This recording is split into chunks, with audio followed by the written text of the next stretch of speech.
Dear learners, Sreenarayana ഗുരു open യൂണിവേഴ്സിറ്റിയിൽ first semester MA സോഷ്യോളജിയുടെ ഒരു പേപ്പറാണ് പ്രൊജക്റ്റ് പ്ലാനിംഗ് ആൻഡ് മാനേജ്മെൻറ്റ് എന്ന് പറയുന്നത്. ഈ ഒരു പേപ്പർ എന്ന് പറയുന്നത് എബിലിറ്റി എൻഹാൻസ്മെൻറ്റ് കോഴ്സിൻ്റെ ഭാഗമായിട്ടുള്ള ഒരു പേപ്പറാണ്. അപ്പോൾ ഇതിൻ്റെ ഒരു ക്ലാസ്സാണ് ഈ വീഡിയോയിലൂടെ ഞാൻ ചെയ്യാൻ പോകുന്നത്. ഇതിൽ നമുക്ക് 2 ബ്ലോക്കുകൾ മാത്രമാണ് നമുക്ക് പഠിക്കാനുള്ളത്. പ്രൊജക്റ്റ് പ്ലാനിംഗ് എന്നൊരു ബ്ലോക്കും മറ്റൊന്ന് പ്രൊജക്റ്റ് ഇംപ്ലിമെൻറ്റേഷൻ ആൻഡ് മാനേജ്മെൻറ്റ് എന്ന മറ്റൊരു ബ്ലോക്കും. 2 ബ്ലോക്കുകളായിട്ട് 6 യൂണിറ്റുകളാണ് നമുക്ക് പഠിക്കാനുള്ളത്.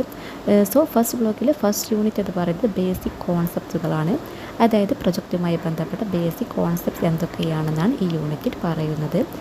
എൻ്റെ ഈ ചാനൽ നിങ്ങൾ ആദ്യമായിട്ടാണ് കാണുന്നതെങ്കിൽ എൻ്റെ ഈ ചാനൽ സബ്സ്ക്രൈബ് ചെയ്യുവാനും എന്നെ സപ്പോർട്ട് ചെയ്യുവാനും മറക്കരുത്. ഇനി നമുക്ക് വീഡിയോയിലോട്ട് പോകാം. പ്രൊജക്റ്റ്, പ്ലാൻ, പ്രോഗ്രാം എന്നിവയുടെ മിഷൻ അതായത് ദൗത്യം, അതുപോലെ വിഷൻ അല്ലെങ്കിൽ ലക്ഷ്യങ്ങൾ അതായത് ഗോൾ തമ്മിൽ ഒരേപോലെയാണ്. എന്നാൽ ഇതിൻ്റെ വലിപ്പം, അതുപോലെ എലമെൻറ്റ്സ് അതായത് ഘടകങ്ങൾ എന്നിവ വ്യത്യാസപ്പെടുന്നുണ്ട്. ഇവ തമ്മിലുള്ള വ്യത്യാസങ്ങൾ മനസ്സിലാക്കുന്നതിനായി ഓരോന്നിൻ്റെയും അർത്ഥം നമുക്ക് ഇനി വിശദമായി പരിശോധിക്കാം. ഫസ്റ്റ് വൺ, പ്ലാൻ എന്താണെന്ന് നോക്കാം.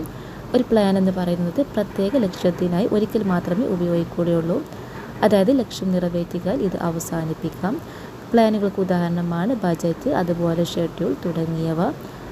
ഒരു പ്ലാന് പ്രത്യേക ആവശ്യത്തിനായി രൂപീകരിക്കപ്പെടുന്ന ഒന്നാണ്. ഇനി നമുക്ക് പ്രോഗ്രാം എന്തെന്ന് നോക്കാം. പ്രോഗ്രാം എന്നത് ഒരു കൂട്ടം പ്രൊജക്റ്റുകളാണ്. അതായത് അവയെല്ലാം ഒരുമിച്ച് പ്രവർത്തിച്ച് ഒരു പൊതുവായ ഗുണം അതായത് കോമൺ ബെനിഫിറ്റ് സാധ്യമാക്കാൻ ശ്രമിക്കുന്നു.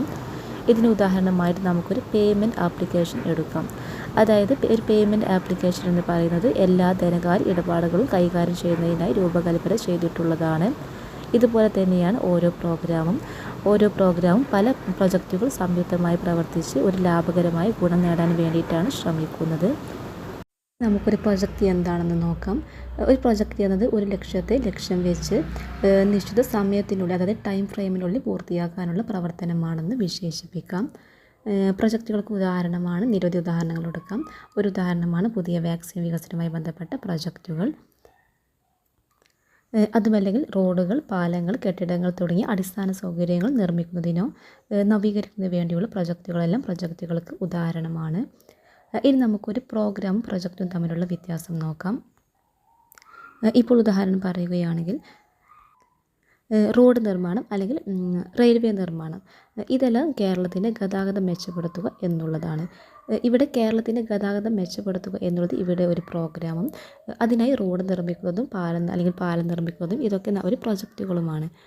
അപ്പോൾ ഇത്ര ഒരു സിമ്പിളായ രീതിയിൽ നമുക്ക് പ്രൊജക്റ്റും പ്രോഗ്രാമും തമ്മിലുള്ള വ്യത്യാസം മനസ്സിലാക്കാവുന്നതാണ്. നമുക്ക് പ്രോജക്റ്റിൻ്റെ സവിശേഷതകൾ എന്തൊക്കെയാണെന്ന് നോക്കാം.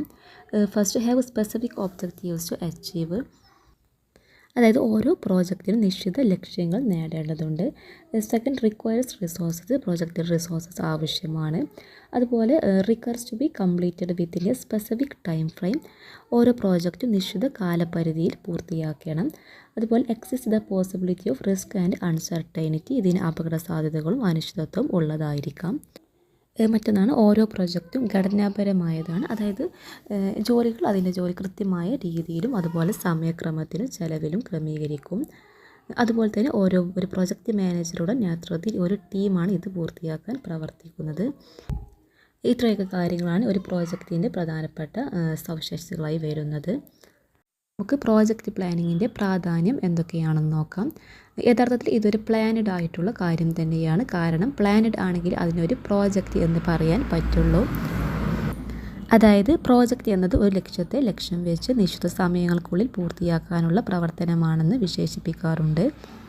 അപ്പോൾ നമുക്ക് പ്രോജക്റ്റ് പ്ലാനിങ്ങിൻ്റെ ഇമ്പോർട്ടൻസ് എന്തൊക്കെയാണെന്ന് നോക്കാം. ഫസ്റ്റ്, പ്രോജക്റ്റിന് കൃത്യമായിട്ടുള്ള ഉദ്ദേശ ലക്ഷ്യങ്ങൾ ഉണ്ടായിരിക്കും. അപ്പോൾ പ്രോജക്റ്റിൻ്റെ ചില റിസോഴ്സസ് വേണം. ഓരോ റിസോഴ്സസും എങ്ങനെയാണ് കൃത്യമായി വിന്യസിക്കേണ്ടതിനെക്കുറിച്ച് ധാരണ കിട്ടാൻ ഒരു പ്രോജക്റ്റിൻ്റെ ഒരു പ്ലാനിങ് വേണം. അതുപോലെ നമുക്ക് പ്രോജക്റ്റിൻ്റെ ചിലവ് നിയന്ത്രിക്കണം. പ്രോജക്റ്റിൻ്റെ ചിലവ് നിയന്ത്രിച്ചില്ലെങ്കിൽ ചിലവ് നമ്മുടെ നിയന്ത്രണത്തിൽ നിന്ന് പോകാനുള്ള സാധ്യതയുണ്ട്. കൃത്യമായി ചിലവ് നിയന്ത്രിക്കണമെങ്കിലും അതുപോലെ നമ്മുടെ കയ്യിൽ കൃത്യമായിട്ടുള്ള ഒരു പ്ലാനിങ് വേണം. അതുപോലെ ചില റിസ്ക് ഫാക്ടേഴ്സൊക്കെ ഉണ്ടാകും. അപ്പോൾ ഇതിനൊക്കെ മാനേജ് ചെയ്യുവാനും കൃത്യമായിട്ടുള്ള ഒരു ആസൂത്രണം വേണം. അതുപോലെ പ്രോജക്റ്റിൻ്റെ ഗുണമേന്മ ഉറപ്പുവരുത്തുന്നതിന് ഒരു പ്ലാനിങ് അത്യാവശ്യമാണ്. അതുപോലെ ഒരു പ്രോജക്റ്റിന് വേണ്ടിയിട്ടുള്ള സമയം, ചെലവ്, വിഭവങ്ങൾ ഇതൊക്കെ ആസൂത്രണം ചെയ്യേണ്ടതായിട്ടുണ്ട്. അതായത് ഒരു സമയം ഒരു ഷെഡ്യൂളിംഗ് നടത്തേണ്ടിയിട്ടുണ്ടാകും. അതുപോലെ തന്നെ പലതരത്തിലുള്ള പ്രോജക്റ്റിൻ്റെ മെത്തേഡുകളുണ്ട്. ഏത് രീതിയാണ് നമ്മൾ തിരഞ്ഞെടുക്കേണ്ടത് എന്ന് തീരുമാനിക്കണമെങ്കിൽ കൃത്യമായിട്ടുള്ള ഒരു പ്രോജക്റ്റ് പ്ലാൻ ചെയ്യണം. അതുപോലെ ചിലവ് ഏത് മേഖലയിലേക്കാണ് കൂടുതൽ പണം ആവശ്യമാവുക, അല്ലെങ്കിൽ ഏത് മേഖലയ്ക്കാണ് കുറച്ച് പണം ആവശ്യമാവുക എന്നൊക്കെ കൃത്യമായിട്ടുള്ള ഒരു പ്ലാനിങ് അത്യാവശ്യമാണ്. ഇനി നമുക്ക് പ്രോജക്റ്റ് പ്ലാനിങ്ങിൻ്റെ ഫീച്ചേഴ്സുകൾ നോക്കാം.